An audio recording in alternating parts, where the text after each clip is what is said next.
दोस्तों, अगर मैं आपसे कहूं कि सिर्फ 7 दिनों तक सिर्फ 10 मिनट और वो भी सुबह 3 से 6 बजे के बीच अगर आप एक खास विधि कर लें तो आपकी कोई भी मनोकामना पूरी हो सकती है। क्या आप विश्वास करेंगे? लेकिन रुकिए, ये कोई सामान्य ध्यान नहीं है। ये एक प्राचीन गुप्त साधना है जिसका संबंध सीधे आपके आज्ञा चक्र और आपके अवचेतन मन से है। और मैं आज आपको पूरी विधि बताने जा रही हूं, स्टेप बाय स्टेप, बिल्कुल स्पष्ट तरीके से। लेकिन वीडियो को अंत तक जरूर देखिए, क्योंकि एक छोटी सी गलती आपकी साधना को निष्फल बना सकती है। अगर आपने चैनल को सब्सक्राइब नहीं किया है तो अभी कर लीजिए। तो सबसे पहले समझते हैं कि ब्रह्म मुहूर्त क्या है। ब्रह्म मुहूर्त प्रातः काल का वो पवित्र समय है जो सूर्योदय से लगभग 1 घंटा 36 मिनट पहले होता है। सामान्यतः इसे 3 बजे से 6 बजे के बीच माना जाता है। प्राचीन शास्त्रों के अनुसार रात्रि को 4 कालों में बांटा गया है। रुद्र काल 6 से 9 बजे तक, राक्षस काल 9 से 12 बजे, गंधर्व काल 12 से 3 बजे और मनोहर काल 3 से 6 बजे। और यही मनोहर काल देव शक्तियों का काल माना गया है, इसलिए इसे अमृत बेला भी कहा गया है। अब बात करते हैं विज्ञान की कि विज्ञान भी क्या ब्रह्म मुहूर्त को खास मानता है। हाँ, विज्ञान भी इसे बहुत खास मानता है। क्यों?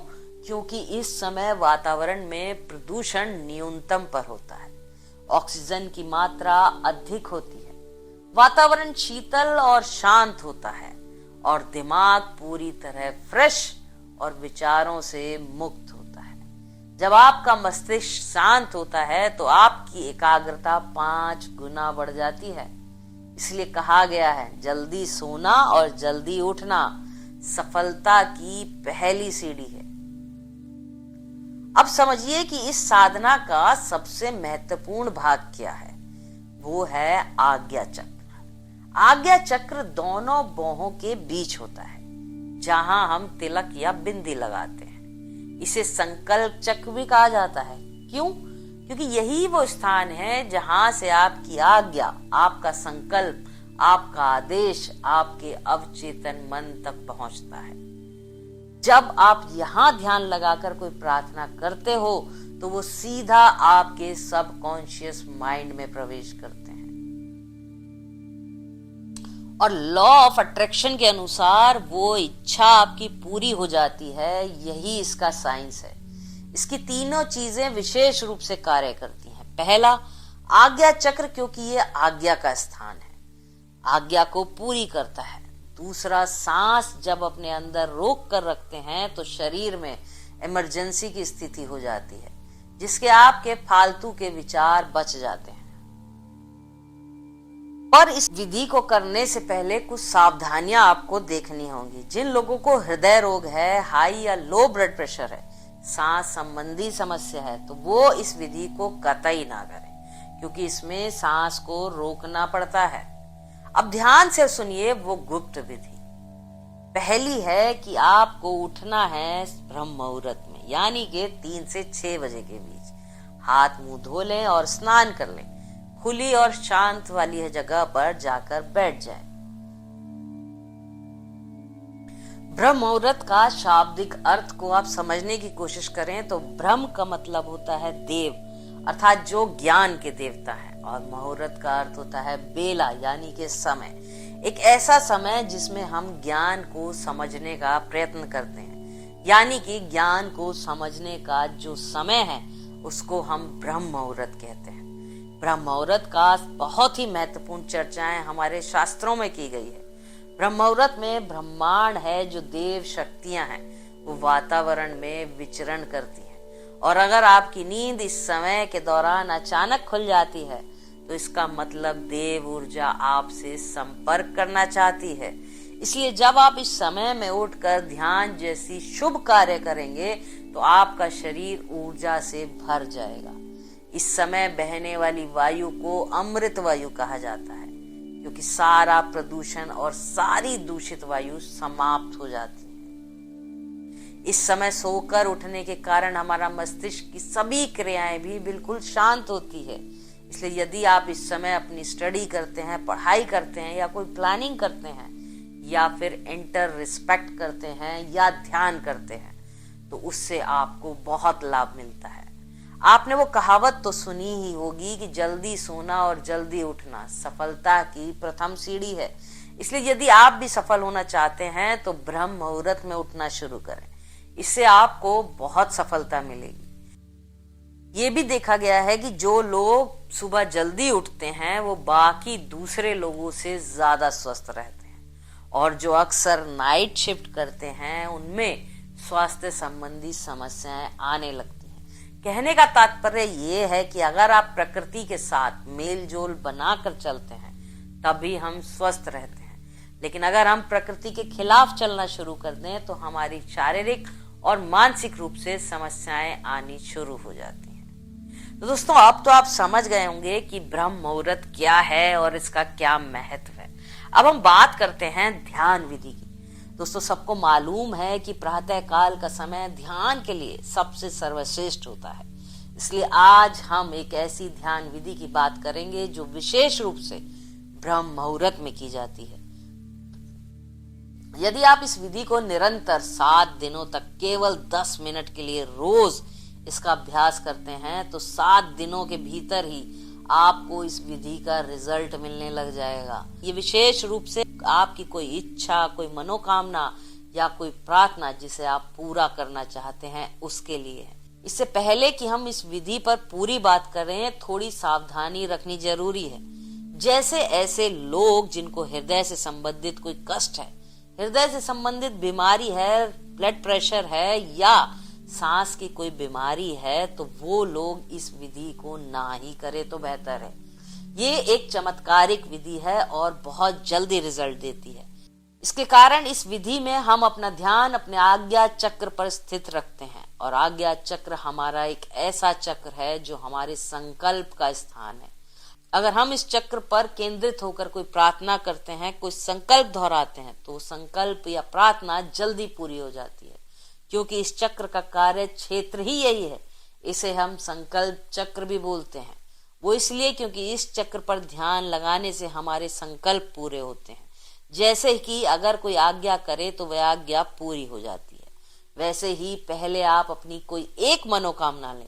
जैसे कोई भी एक ऐसी इच्छा जो आप पूरी करना चाहते हैं, उसको अच्छी तरह डिसाइड कर लें कि यही मेरी इच्छा है, यही मेरी मनोकामना है, ये पूरी होनी चाहिए, क्योंकि आपको 7 दिनों तक केवल उसी इच्छा की पूर्ति के लिए एक विशेष ध्यान विधि का अभ्यास करना है। इसलिए सबसे पहले आप अपनी एक इच्छा डिसाइड करें, फिर अपना ध्यान शुरू करें।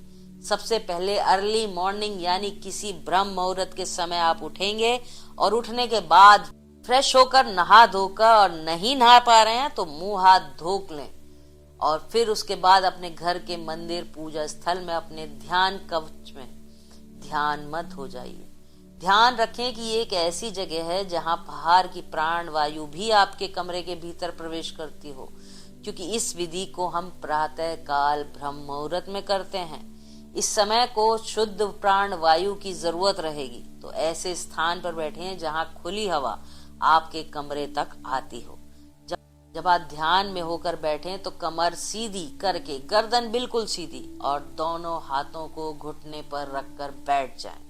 इसके बाद मुट्ठी बंद करें और 2 से 3 मिनट अपने मन को शांत करें और शरीर को स्थिर करें। जब आपका मन शांत हो जाए, शरीर स्थिर हो जाए और आपकी सांस सामान्य हो जाए, फिर आपको अपना ध्यान अपनी आज्ञा चक्र पर ले जाना है।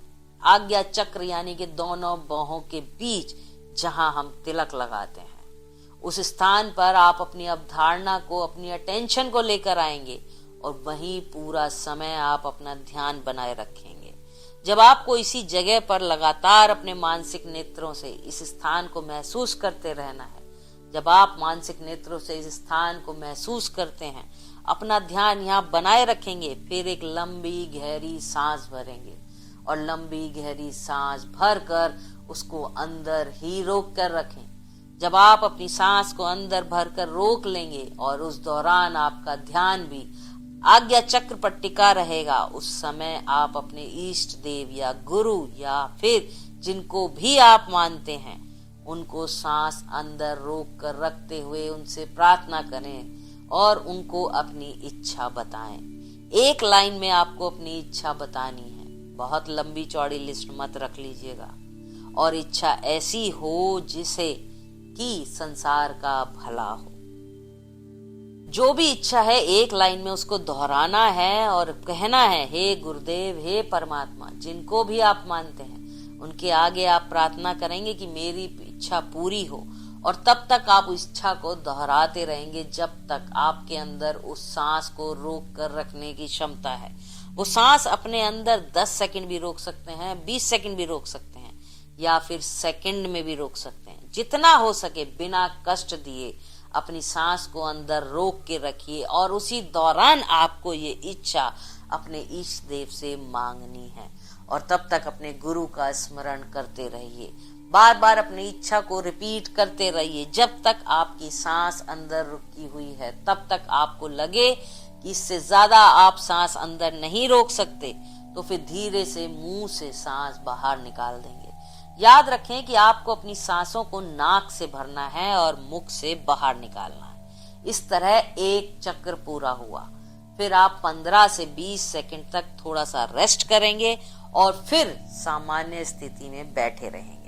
रेस्ट के बाद दूसरा चक्र शुरू करते हैं, यानी कि फिर से लंबी गहरी सांस भरनी है, सांस को अंदर रखना है और अपनी प्रार्थना करनी है और उसके बाद आपको सांस बाहर करनी है।